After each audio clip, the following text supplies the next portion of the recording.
প্রিয় ভিউয়ার্স আসসালামু আলাইকুম। Welcome to green life homeo Pharma. আমি ডক্টর আজিমুন্নেছা। আজকে আপনাদের সঙ্গে আলোচনা করব মহিলাদের ইউট্রাইন প্রোলাপস বা জরায়ু নেমে আসা নিয়ে। অধিকাংশ মা এবং বোনেরা কিছু সমস্যার কথা অন্যের কাছে বলতে খুবই সংকোচ বোধ করেন।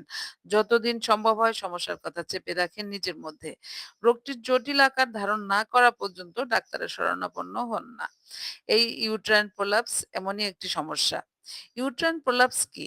যদি কোনো কারণবশত জরায়ুর লিগামেন্টগুলো ঢিলে হয়ে যাবার কারণে জরায়ুর স্থান হতে ক্রমশ নিম্নমুখে গমন করলে বা জরায়ুর সবটাই যোনির মধ্যে ঝুলে পড়লে তাকে ইউট্রাইন প্রোলাপস বলা হয়। এই রোগটির ধরন কেমন হবে? প্রথম স্তর জরায়ুর অধিকাংশ ১ থেকে ৪ অংশ যোনিতে নেমে আসবে। অনেক সময় প্রায় ২ ইঞ্চির মতো নেমে আসতে দেখা গেছে। জা জন্ম এই সমস্যাগুলো কেন হয় এবং কাদের হয়? জন্মগতভাবে যদি বডিতে কোনো কাঠামোগত দুর্বলতা থাকে তবে এই সমস্যা হতে পারে।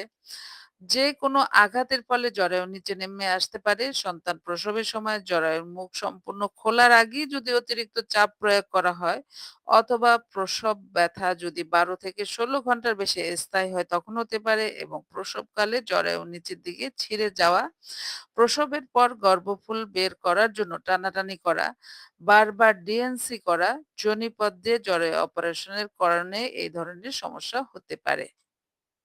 ইউট্রাইন প্রোলাপসের লক্ষণাবলী: তলপেটে এবং যোনিপথে কোনো কিছু নিচের দিকে নেমে যাওয়ার মতো অস্বস্তিকর অনুভূতি হবে।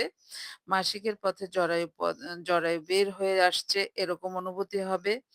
দাঁড়ালে কোমরে বা পিঠে ব্যথা হতে পারে। প্রস্রাব ঘন ঘন হওয়া, জ্বালাপোড়া, প্রস্রাব অসম্পূর্ণের মতো অনুভূতি হওয়া ইত্যাদি, ইত্যাদি। এক্ষেত্রে যে সকল জটিলতা আসতে পারে, বারে, বারে গর্ভপাত হওয়া, পেলভিক ক্যাভিটিতে সেপ্টিক হওয়া, সার্ভাইকাল ইনকমপ্লিটেন্সি, ইউরিনারি ট্র্যাক্ট ইনফেকশন ইত্যাদি সমস্যাগুলো হতে পারে।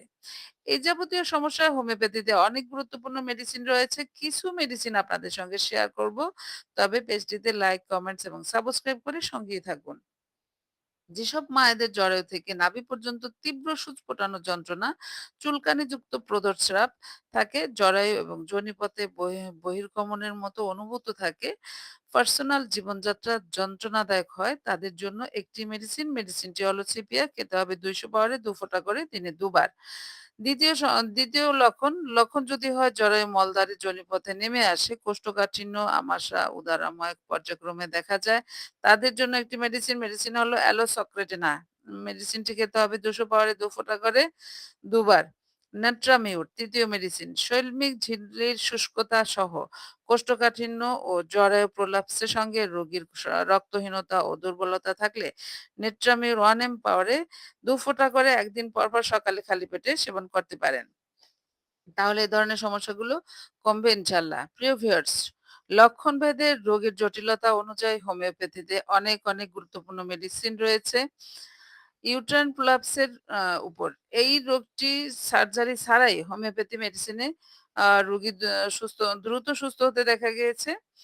এর জন্য একজন এক্সপার্ট হোমিওপ্যাথি ডাক্তারের অবশ্যই প্রয়োজন এবং আপনাকে একজন অভিজ্ঞ হোমিওপ্যাথির আ পরামর্শ অনুযায়ী মেডিসিন সেবন করতে হবে। আজ এ পর্যন্ত সকলে সুস্থ থাকবেন, ভালো থাকবেন। আল্লাহ হাফেজ।